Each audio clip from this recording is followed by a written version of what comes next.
ఊదటం తప్ప ఇంకేమీ తెలియదు నీకు. పొయ్యి ఊదే కర్మ పట్టిందా? అక్కడ ఏంటి అలా రెచ్చిపోతున్నావు? నేను తెమ్మనవి తెచ్చావా లేదా? తెచ్చానండి బాబు. ఇదిగో ముక్క, ఇదిగో చుక్క. సారా నా చేతికిచ్చి నా కాడు తీసుకో. కాళ్ళు ఏంటండి బాబు, మొత్తం అన్ని పిసికేస్తాను. మంగారు మా పెళ్ళి ఎప్పుడు చేస్తారండి? అప్పుడేనా, ముందు నా కోరిక తెచ్చాలి కదా. చెప్పు మా క్షణంలో తీర్చేస్తాను. ఏముంటాయి, బల్లి బుర్రలో ఉన్న రసాన్ని 1 లీటర్ తాగాలని ఉంది. ఏంటి? ఎద్దు కన్ను, దున్నపోతు గుండె, గుర్రం నాలక ఇవన్నీ తీసుకొచ్చి శనికాల మీద వేసి రంగరించి ఉప్పు కారం జల్లి కటకముక్క మాంసం తీసుకొచ్చి దీంట్లో కలిపి ఉడికించి బటన్ అదేంటమ్మా తిమింగలం మాంసం, అదే తిమింగలం పాలతో చేసిన పాయసంతో కలిపి తింటా నా సామి రంగా.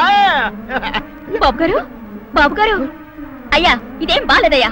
ఏంటే నువ్వు అనేది? ఈ బుల్లోని మరీ అంత ఏపుతుండే ఏం బాలేదు. ఏంటే ఆయన చూసిన తర్వాత నీ మనసు దిల్కుష్ అయిపోయిందా? అవునయ్యా, ఆ బుల్లోని ఏడిపించింది చాలు గాని మా ఇద్దరికి ముడిట్టే. నీకు ఇష్టమైతే నాకే ఇష్టమే అమ్మడం. ఆ నువ్వు సంగతి మర్చిపోకు. ఆ నువ్వు నాకు కనివైన బేమలో ఉన్నాడు. నీ పెళ్లి అయ్యాక కొంతకాలం సంసారం ఏదాకా అదే బేమలో ఉంచాలి, లేకపోతే నీ బతుకు అదిగో అలా బూడిదిపోలు అయిపోతాయి. నాగకన్యా, ఓహోయ్ ఓహోయ్ ఓహోయ్, నా నాగకన్య నాకు దక్కించండి. మీ మేలు జన్మలో మర్చిపోను. ఇదిగా నా మేలు మర్చిపోయినా పర్వాలేదు గాని ఓ సంగతి మాత్రం మర్చిపోక. ఏంటండి? నా కూతురు పెళ్ళయ్యాక దానికి కంటమటగానో నీటి చుక్కన కారిందో కాట్లే పెట్ట కారణమనండి. శబాష్ శబాష్, అయితే నీ షాదీ రేపారా? నాకన్యా, అమ్మా, నాన్న, గౌరీ బయటికి రండి. నా పెళ్ళాన్ని తెచ్చా. ఏంటమ్మా అలా తడిసిన చెక్కలా బిగుసిపోయారు? నేను ఇన్నాళ్ళు చెప్తూ వచ్చానే నా కోసం నాగసుందరం వెతుక్కుంటూ వస్తుందని. ఇదే ఫ్రెష్ గా బేతాళం నుంచి పాతాళం నుంచి వచ్చింది సర్పసుందరి. పెళ్లి చేసుకుని వచ్చా. నమస్కారం అత్తయ్య గారు. అమ్మా అమ్మా, ఇదేవతో నీకు టోపీ వేసిందిరా నాయన. ఏమండి ఏమండి, ఏంటి మిమ్మల్ని అనేది అంటుంది? అంటే నువ్వు నాకు టోపీలా ఉన్నావనన్నమాట, అంటే కిరీటంలా ఉన్నావని అన్నమాట. రామచంద్ర, ఇదేమిటే? అయ్యో నా కొప్ప మురిగింది. లంగా అయితే మొహమ్మద్ తీసుకుంటావంటే? దించవే. ఇది మా నాగులో కాసారం. పావుగా ఉంటే తోకెత్తి నెత్తి మీద పెట్టుకునేదాన్ని. మనిషిగా మారాను కాబట్టి లంగా అయితాను. నా గ్రహచారం ఇదే ఆచారమే. అవును, పెళ్ళయ్యాక మేము పరాయి మగాడి మొహం చూడకూడదు. చూస్తాయే సీపాడు పరాయి మగాడిని ఎట్టగండి చూసేది. సిగ్గు ఏమి సిగ్గే? నువ్వు లంగా అయితే మొహమ్మద్ వేసుకుంటే అమ్మో నేను చెప్పలేను దేవుడు. సిగ్గులేదా? చూసినట్టు నాకు తెలియదు కదా. నోరు మూసుకొని అమ్మకడ మాడ. నీ లాజిక్ నట్టేట్లో కలవా? నీకు ఈ ఆచారం ఉందని తెలిస్తే ఊళ్ళో వాళ్ళందరూ పొద్దున లేచి నా ఇంటి ముందు నిలబడతారు. నువ్వు వాళ్ళని చూసి లంగా పైకి ఎత్తితే అమ్మో నాన్న నువ్వు వెనక తీసుకుంటూ లోపలికి వెళ్ళు. వెళ్ళాడు దించు. నాగులు నా కోసం ఈ ఆచారం మార్చుకోలేవా? కట్టం నీకు ఇట్టలేత చెప్పు, నేను మా నాగలోకానికి వెళ్ళిపోతా. వద్దులే, పరాయి మవాడిని కంటపడకుండా నేనే చూసుకుంటాను. పద లోపలికి.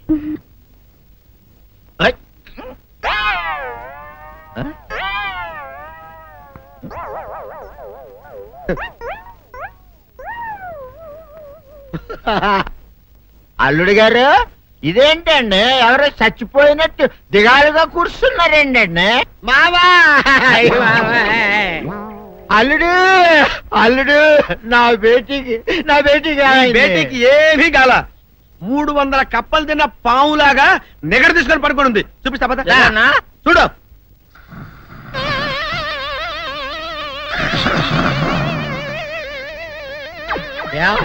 ఏమైంది? పొద్దున్నే 10 కోడిగుడ్లు 10 లీటర్లు పాలు తాగటం, తెల్లకిలా పడుకోవటం. మధ్యాహ్నం బండి అన్నం తింటాం, తెల్లకిలా పడుకోవటం. రాత్రి వరకు ఇదే పరిస్థితి. మధ్యలో కర్ర తీసుకుని కొట్టినా లేవదు. మా అమ్మ ఇంటి పని చేయదు, నా ఒంటి పని చేయదు. దీంతో చస్తున్నానంతే. ఓహో అంతే కదా, అర్థమైపోయింది, సంజైపోయింది. అల్లుడు నీ కష్టాన్ని స్థితిలో తీర్చేస్తా. ఆమె ఉందా? గోల్డ్ ఎంత ఉంది? 3 సుక్కలు చాలు.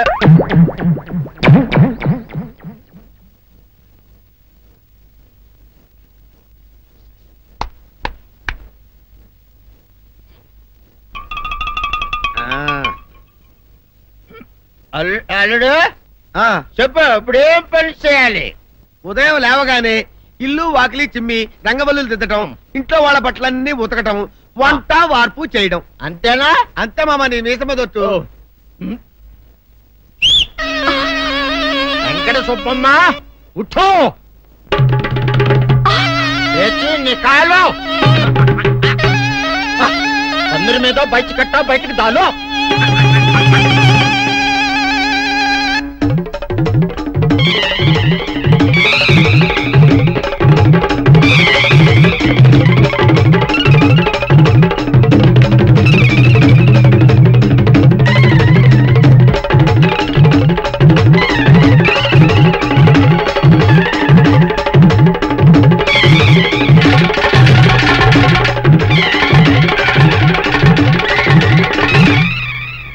అచ్చా అచ్చా ఇప్పుడు బయటనా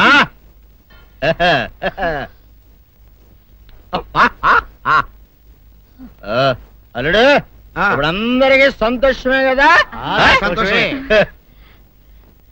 అమ్ముడు వెళ్ళొస్తా వెళ్తూ మామ నీ కూతురు ఇంటి పని అంతా శుభ్రం చేసింది అది అంటే అది మరి ఆ పను నీ పైన ఓహో అర్థమైంది అల్లుడు అర్థమైంది అల్లుడు రాత్రికి శోభనంగా అందంగా అలంకరించుకో ఆ తర్వాత నేను చూస్తా ఆ శ్రమ నీకెందుకులే మావా సాధారణంగా అల్లుళ్ళు కట్నం కింద కార్లు స్కూటర్లు వాచీలు ఉంగరాలు అడుగుతారు కదా నేను నిన్ను ఇప్పుడేమైనా ఏమైనా అడిగానా మావా ఏడాడాలా ఇప్పుడు చిన్న చిరుకాను కోరతాను కాదనకుండా ఇస్తావా మావా బిల్కుల్ తప్పకుండా ఇస్తావు కదా మావా ఓ నా మాట కాదనగను మావా అననా ఒట్టు ఒట్టా నీకు దండం పెడతా నీ డోలీ మావా ఎందుకు? దీన్ని తీసుకొని వాయించి మీ అమ్మాయి చేత పని చేయించుకుంటా ओहा ओहा क्या दिमाग है रे तुम्हारा बेटा बजाओ ले जाओ ये डोल अच्छा तरह बजाओ बजाता मावा तू जाओ तू जाओ जा तू रे बजाता हूँ मावा सर्पसुंदरी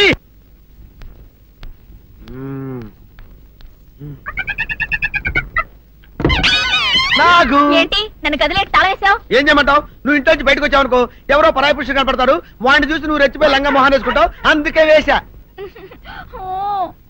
సరే గాని ఊళ్ళో సంత జరుగుతుందంటగా నన్ను తీసుకెళ్ళవా? ఏంటి సంతక? నిన్న ఇంట్లోనే నిన్ను నీ లంగాన్ని కాపాడలేక వస్తున్నానే. సంతలో కొన్ని వేల మంది పరాయి పురుషులు ఉంటారు, వాళ్ళందరినీ చూసి అన్ని వేల సార్లు నువ్వు లంగా తీసి మొహాన్ని వేసుకున్నావు అనుకో నా బతుకు సంత అయిపోద్ది. అంటే నన్ను ఇలా 4 గోళ్ల మధ్య బంధించాలడా? నేను ఊరుకోను. ఊరుకోపోతే ఏం చేస్తావే? చస్తావా? ఊరేసుకొని చావు. నేనెందుకు చెప్తాను? ఏరే మంచోడు చూసుకుని లేకపోతాను. అమ్మో నీకు దండం పెడతానే, ఆ పని చేయకే. ఇప్పటికే అవమానంతో చచ్చిపోతున్నాను, ఆ పని చేసావంటే నేనే ఊరేసుకొని చేస్తాను. మరైతే నన్ను సంతకి తీసుకెళ్తావా? సంతకే? గొప్ప చిక్క. అలాగే గొప్ప ఐడియా వచ్చింది. సంతకి తీసుకెళ్తా, నీ కళ్ళకి గంతలు గడతా. కళ్ళ గంతలు కట్టుకుంటే సంత చూసి దట్టమ్మా. అవును, నీ పక్కన నేను ఉంటాను కదా, అక్కడ జరిగేవన్నీ డీటెయిల్డ్ గా చెప్తా. కను చూపు కరువైన వారికైనా కనిపించి కనువిందు కరిగించు రీచేట ఇట ఇటు నడపే.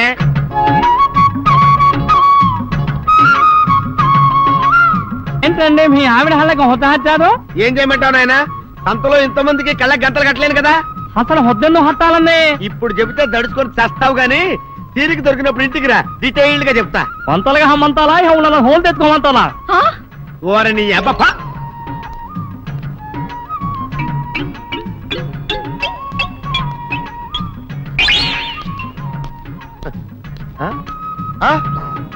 దొంగ దొంగ దొంగ పట్టుకోండి పట్టుకోండి దొంగ పట్టుకోండి పట్టుకోండి అయ్యో పరాయి పురుషులు.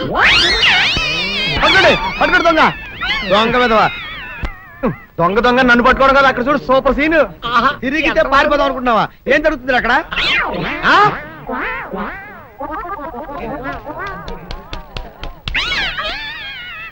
నిజమే అదనమ్మా, పదండి అనండి.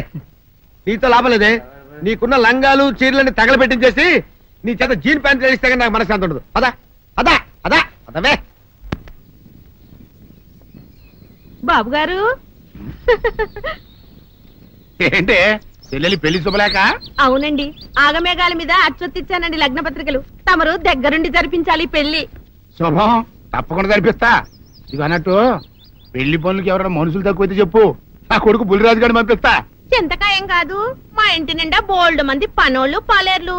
అసలే మాది ఇప్పుడు తొరల వంశం. వస్తానండి. అవతల బోల్డ్ మందికి వంచాలి లగ్న పత్రికలు.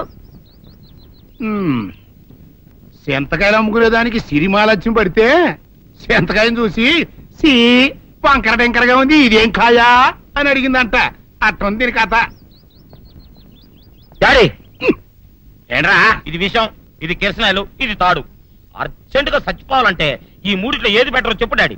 ఈ ఇసం తాగి ఈ కిరసనాయలు మీద వేసుకుని ఈ తాడు ఊరేసుకుని అగ్గిపూల లపక్కన వెలిగించుకున్నారనుకో టపక్కన ఎగిరిపోతారా.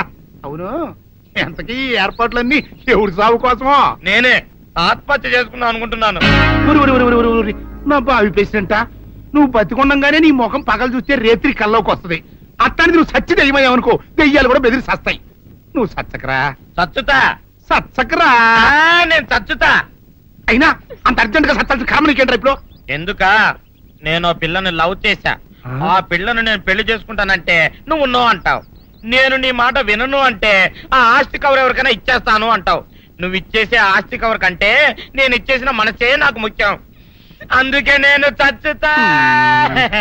అదే విషయం. ఓరు నా బొగ్గుకొండ, నువ్వు ప్రెసిడెంట్ అవడం నాకు కావాలి గాని పేడెత్తుకునే అమ్మాయిని తీసుకొచ్చి నానా నేను దీన్ని ప్రేమించాను అని చెప్పు, నేను చేయకపోతాను. అవును, ఎంతకే ఎవరమ్మాయి? ఒకటే అట్లా సిగ్గుపడబాకరా, చాలా సండాలంగా ఉంది. ఎవరో చెప్పు. అది అది జానకమ్మ. ఏంటి జానకమ్మ? అమ్మా, నీ గని పిచ్చిగా నెక్కిందంట్రా. నా వయసు ఆవిడ్ని నువ్వు ప్రేమించటమేట్రా? జానకమ్మ కాదు డాడీ, ఆవిడ మనవరాలు సౌందర్యను ఆవిడ మనవరాలా? నా ఎదుకుల్లో నా బొగ్గుకొండ కదే. రే, జానకమ్మ గారితో ఇయ్యమందడం అంటే నేను మాత్రం కాదంటనే చెప్పు. వెంటనే వెళ్ళి వాళ్ళతో మాట్లాడి ఆ ముఖరథం పెట్టించుకొస్తా. అబ్బా, కింద ఒత్తులు తీసేసి ప్రాణాలు తీసేస్తున్నావు డాడీ. ముఖరథం కాదు డాడీ, ముహూర్తము. ముహూర్తము అదేలా ముఖరథము, అదే పెట్టించుకొస్తా. డాడీ, నేను ఇంకో డాడీ కాకుండా నీకే పుట్టినందుకు నాకు పిచ్చి హ్యాపీగా ఉంది డాడీ. ఆనందమానందమాయనే ఈ అందగాడు పెళ్లి కొడుకాయనే. తాతబ్బాయి గారు, ఈ శుభ సమయంలో మీకు విషయం చెప్పాలండి. మా బుల్లిరాజు గారు పుట్టినప్పుడు నా గురించి డాడీ చెప్పు చెప్పు. మా బుల్లిరాజు గారు పుట్టినప్పుడు మా ఆవిడికి పురుడు పోసిన మంత్రసాని ఈయన్ని చూసి పుట్టింది పంది పిల్లేమో అనుకుని అని అరిచి ముడిచిపోయిందండి. డాడీ ఇప్పుడు ఎవరినెందుకు? ఊరుకోవా, మన జీవితాల్లో గొప్ప ఈ చిత్రాలు జరిగినప్పుడు 10 మందికి చెప్పుకోవాలా. ఇప్పుడు మంత్రసాని మూర్చిపోయింది కదండి. ఇకపోతే మా ఆవిడ ఎట్టండి సేపుల్లే నా కొడుకుని కన్నానని బెంగపడి పురిటి స్థానం అవ్వకముందే చచ్చిపోయిందండి. డాడీ, నేను నీ కడుపున పుట్టపట్ట కదా నాకు ఈ ఫేస్ వచ్చింది. నేను ఇంకొక నాన్నకు పుట్టిన అందంగా నన్ను పుట్టుండేవాడిని. ఇక చూడు, కాకి పిల్ల కాకి ముద్దురా. నీ ముఖం ఎప్పుడు నాకు ముద్దొస్తూనే ఉంటుందిరా కన్నా. ఇకపోతే మా ఆవిడ చచ్చిపోయింది కదండి. ఈయన్ని ఎత్తుకోవడానికి వచ్చిన పని పిల్లలండి. ఈయన చూసి దడుచుకుని పరుగో పారిపోయేవారండి. అసలు ఈడికి ఈ జన్మలో పెళ్ళవుద్దా అని నేను ఈ ఆడవని రోజు లేదనుకోండి.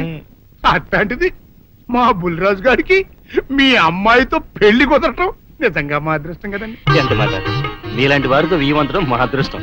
అలాగండి, అంత మాట్లాడతారు. పొంతులు గారు ముఖరథం పెట్టేయండి. అయ్యా, ఈనాటికి సరిగ్గా 4వ రోజుకు ఓ మంచి దివ్యమైన ముహూర్తం ఉంది. అయితే అదే కాయ చేసేయండి. ఏం డాడీ? అట్లాగే. ఏమండే, మా ఓడికి పెళ్లి ఖాయం అయితే మా నూరు దేవాలయంలో దేవుడికి అభిషేకం చేయిస్తానని మొక్కుకున్నానంటే ఆ అభిషేకం ఇలా జరిపిస్తున్నాను. మీరందరూ పెళ్లి కూతురు తీసుకుని తప్పకుండా రావాలి.